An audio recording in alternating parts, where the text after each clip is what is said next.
જે કાર્યક્રમ છે મહાત્મા મંદિર ખાતે ત્યાં હાજર રહેવાના છે અને જ્યારે તેઓ લોકો પોતાના વ્હીકલ સાથે અહીં પહોંચશે ત્યારે જ એ લોકોને ફોન કરવામાં આવશે અને તે ફોન છે તે સંગઠનમાંથી કરવામાં આવી રહ્યા છે. પ્રદેશના જે પ્રમુખ છે જગદીશ વિશ્વકર્મા અને સાથે જ જે મહામંત્રી છે રત્નાકરજી, એ બંને જ લોકો જે છે તે આ ફોન છે તે કરી રહ્યા છે. અને જે બીજું પણ જે અપડેટ મળી રહ્યું છે એ પ્રમાણે મુખ્યમંત્રી તરફથી જે રાજ્યપાલને જે પ્રોસેસ કરવાનો છે તે કાગળ છે તે મોકલી દેવામાં આવ્યો છે અને તેને લઈને આગળની જે કામગીરી છે તે હાલ થઈ રહી છે. એટલે કહી શકાય કે જે માહિતી મળી રહી છે તે 25 થી 26 જે નામો છે, જે યાદી છે એ રાજ્યપાલને સુપ્રત કરી દેવામાં આવી છે અને તે યાદીના આધારે જ એ શપથવિધિ સમારોહ છે તે યોજાવા જઈ રહ્યો છે. અને હાલ જે તમામ જે વ્યવસ્થા છે તે તંત્ર છે તે આખરી ઓપ આપી રહ્યું છે, પરંતુ ચોક્કસ MLA ક્વાર્ટર ઉપર હિલચાલ વધી રહી છે. કાઉન્ટડાઉન તમામ લોકોનું જોવા મળી રહ્યું છે અને જે ધારાસભ્યો છે, સમર્થકો છે તે પણ 1 બાય 1 છે અહીં પહોંચી રહ્યા છે. અને અત્યારે જેને ફોન આવ્યા છે તે માત્ર હાલ જે વર્તમાન સરકારમાં મંત્રી તરીકે જેઓ કામ કરી રહ્યા હતા તે લોકોને જ ફોન આવ્યા છે, કારણ કે તમામ લોકો રાજભવન જે મંત્રી નિવાસ છે ત્યાં તેઓ રહી રહ્યા છે. અને એમાં જે 2 મુખ્ય નામો જે આવી રહ્યા છે તેમાં પાનસુરિયા છે, તેને અપગ્રેશન થશે, તેને કેબિનેટનો રેન્ક. જી પ્રણવ, આપણે અહીં અટકાવવા માંગીશ. ગીતા મહેતા મારી સાથે જોડાયા છે મહાત્મા મંદિરથી. ગીતા, જે નામો તો આવ્યા છે, રિપીટ નામો આવ્યા છે એ તો આપણે જોયા. આ સિવાય બીજા કયા કયા નામો અત્યારે તમારી પાસે આવી રહ્યા છે જેમને મંત્રી પદ માટે ફોન આવ્યા હોય?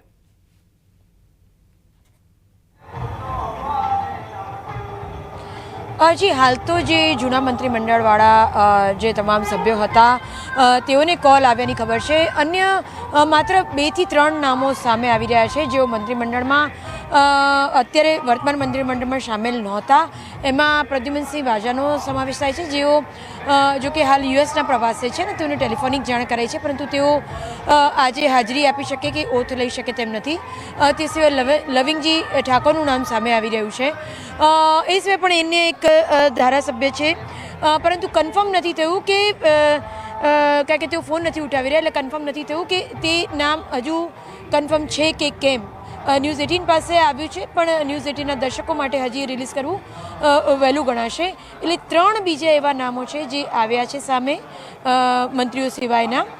પરંતુ જે ચાલુ મંત્રીઓ હતા તેમાંથી હર્ષ સંઘવી, ઋષિકેશભાઈ, પરસોત્તમ સોલંકી, કનુભાઈ દેસાઈ, ઋષિકેશ પટેલ, જેના નામ અગાઉ પણ આપણે પ્રદર્શિત કર્યા હતા ન્યૂઝ 18 પર કે આ લોકોના આ મંત્રીઓ ઓલમોસ્ટ રિપીટ જણાય છે, તે તમામને કોલ આવ્યો છે. જી ગીતા, ખાસ હવે અલ્પેશ ઠાકોર અને લવિંગજી ઠાકોર, આ બંનેની જ્યાં સુધી વાત છે, કોનું પલડું તમને ભારે લાગે છે?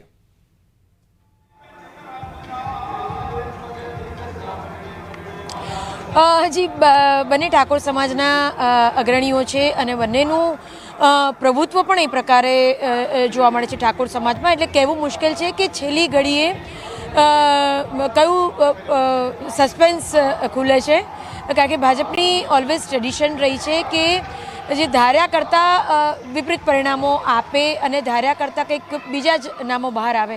એટલે એવું બની શકે કે નામ ચર્ચાતું હોય અલ્પેશ ઠાકોરનું અને લવિંગજી ફાઇનલ થઈ જાય, અથવા તો લવિંગજીનું નામ ચર્ચાતું હોય અને અલ્પેશ ઠાકોર પર ફાઇનલ મહોર લાગેલી જોવા મળે. જી ગીતા, આપણે ગઈકાલે સાંજે જ આપણે વાતચીત કરી હતી ખુરશીઓની. ગઈકાલે રાત્રે આપણે ખુરશીઓ ગણીને આપણે બતાવી હતી. અત્યારે એમાં કેટલો વધારો થયો છે, કદાચ એનાથી એક કન્ફર્મ આંકડો આપણી પાસે આવી શકશે. જો કે 25 જેટલા સભ્યોનું આ કદ હશે એ આંકડો તો આવી ગયો છે, પરંતુ ખુરશીઓના આધારે પણ ગણી શકાશે. આપણી પાછળ પણ દેખાઈ રહી છે. દાદાની નવી ટીમમાં કેટલાક નામ ચોંકાવી શકે. ડાર્ક હોર્સ તરીકે પણ આવી શકે છે કેટલાક નામ. ચર્ચામાં ન હોય તેવા ચહેરાઓનો પણ થઈ શકે સમાવેશ. ફાઇનલ યાદીને લઈને છેલ્લી ઘડીની તૈયારી. અડધી રાત્રે આવી શકે પદનામિત મંત્રીઓને ફોન. પ્રદેશ અધ્યક્ષ જગદીશ વિશ્વકર્મા અથવા સંગઠન મહામંત્રી રત્નાકરજી કરશે ફોન. રાત્રે 11 થી 2 વાગ્યા વચ્ચે કરી શકે ફોન. દાદાની નવી ટીમમાં જૂના ચહેરાને મળી શકે સ્થાન. ઋષિકેશ પટેલ, હર્ષ સંઘવી, પ્રફુલ પાનસેરિયા, પરસોત્તમ સોલંકી થઈ શકે રિપીટ. કુંવરજી બાવળિયાને પણ ફરી મળી શકે છે તક. દાદાની ટીમના નવનિર્માણને લઈ ગાંધીનગરમાં તૈયારીઓનો ધમધમાટ. સ્વર્ણિમ સંકુલેખમાં તૈયારીઓ પૂરજોશમાં. રાજીનામા બાદ મંત્રીઓની ચેમ્બરમાંથી સામાન હટાવાયો. ફાઇલ પેપર સમેટવાની કામગીરી કરવામાં આવી. મંત્રીમંડળ વિસ્તરણને લઈને મુખ્યમંત્રીના નિવાસસ્થાને મળી બેઠક. મુખ્યમંત્રી સિવાય તમામ મંત્રીઓએ આપ્યા રાજીનામા. સીએમ સિવાય તમામ 16 મંત્રીઓએ આપ્યા રાજીનામા. શુક્રવારે નવી કેબિનેટ લેશે શપથ. દાદા સરકારનું મંત્રીમંડળ પૂર્ણ હશે. સીએમ સહિત 23 થી 25 સભ્યોનું મંત્રીમંડળ હશે. 75% મંત્રીઓનું કપાઈ શકે નામ. કેટલાક મંત્રીઓને મળી શકે પ્રમોશન. હર્ષ સંઘવીને પ્રમોશન મળે તેવી શક્યતા. મંત્રીમંડળ વિસ્તરણ અંગે કોંગ્રેસથી આવેલાઓ માટે મોટા સમાચાર. કોંગ્રેસથી ભાજપમાં આવેલાને હજુ જોવી પડશે રાહ. 4 એમએલએ પૈકી 1 એમએલએને મળી શકે સ્થાન. સિનિયોરિટી પ્રમાણે મોઢવાડિયાને મળી શકે સ્થાન. નવા મંત્રીમંડળમાં ડેપ્યુટી મુખ્યમંત્રીની શક્યતા પ્રબળ. સૌરાષ્ટ્ર કે દક્ષિણ ગુજરાતમાંથી બની શકે ડીવાય સીએમ. દાદા સરકારને વધુ મજબૂત કરવાનો પ્રયાસ. શપથવિધિ બાદ તુરંત ખાતાની ફાળવણી થશે. સીએમની અધ્યક્ષતામાં નવા મંત્રીમંડળની મળશે બેઠક. ધનતેરસના દિવસે જ નવા મંત્રીઓ ચાર્જ સંભાળશે. શપથવિધિ બાદ આવતીકાલે નવી કેબિનેટની બેઠક મળશે. મંત્રીમંડળ વિસ્તરણ અંગે ગાંધીનગરમાં વિધાનસભા પક્ષની મળશે બેઠક. નવા મંત્રીમંડળ માટે નામોને અંતિમ મંજૂરી આપવામાં આવશે. નવા મંત્રીમંડળમાં 6 થી 7 ચહેરાઓને મળી શકે સ્થાન. સૌરાષ્ટ્ર ઉત્તર ગુજરાતના પ્રતિનિધિત્વમાં વધારો થઈ શકે. મંત્રીઓના શપથવિધિ સમારોહ બાદ તેમના કાર્યાલયમાં વચગાળાની વ્યવસ્થા માટે સ્ટાફની નિમણૂક. સેક્શન અધિકારીઓની અંગત સચિવની કામગીરી અને નાયબ સેક્શન અધિકારીઓની અંગત મદદનીશની કામગીરી માટે કામચલાઉ નિમણૂક કરવામાં આવી. શુક્રવારે નવા સચિવાલયમાં થશે બેઠક.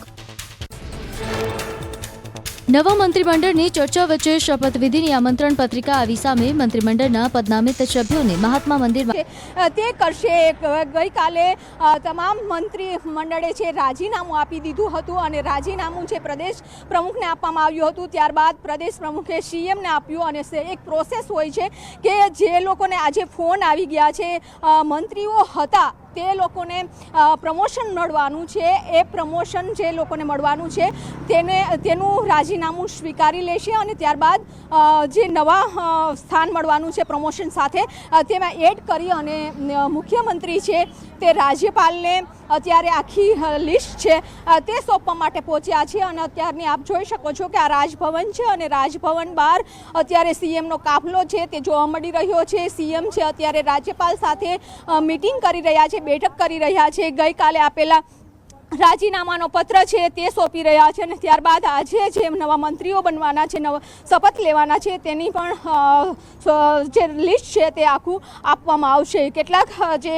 મંત્રીઓ હતા કે જેને પ્રમોશન મળવાનું છે તો અત્યારે ફોન પણ આવી રહ્યા છે અને અત્યારે રાજભવન ખાતે જે મંત્રીઓ છે તે પોતાના જે નિવાસસ્થાનો છે ત્યાં અત્યારે ઉપસ્થિત જોવા મળી રહ્યા છે.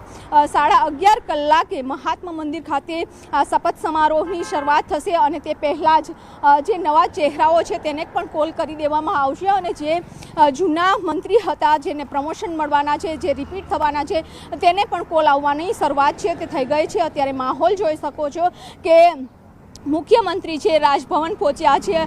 એક આખી પ્રોસેસ હોય છે અને એ પ્રોસેસ પૂરી કરી અને ત્યારબાદ શપથ સમારોહનો કાર્યક્રમ છે તે શરૂ થશે. એટલે કે અત્યારે રાજભવનની બહારના પણ આ દ્રશ્યો જોઈ શકો છો કે હવે હિલચાલ શરૂ થઈ ગઈ છે. ફાઇનલ લિસ્ટ છે તે તૈયાર થઈ ગયું છે.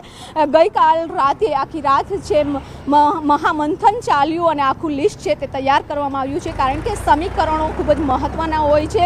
મંત્રીમંડળ એ નિવેદન આપને યાદ હશે, એ નિવેદન આપવામાં આવ્યું હતું ભાજપ પ્રદેશ પ્રમુખ તરફથી અને તેમના તરફથી એ નિવેદન હતું. અત્યારે કોની ગાડી નીકળી રહી છે?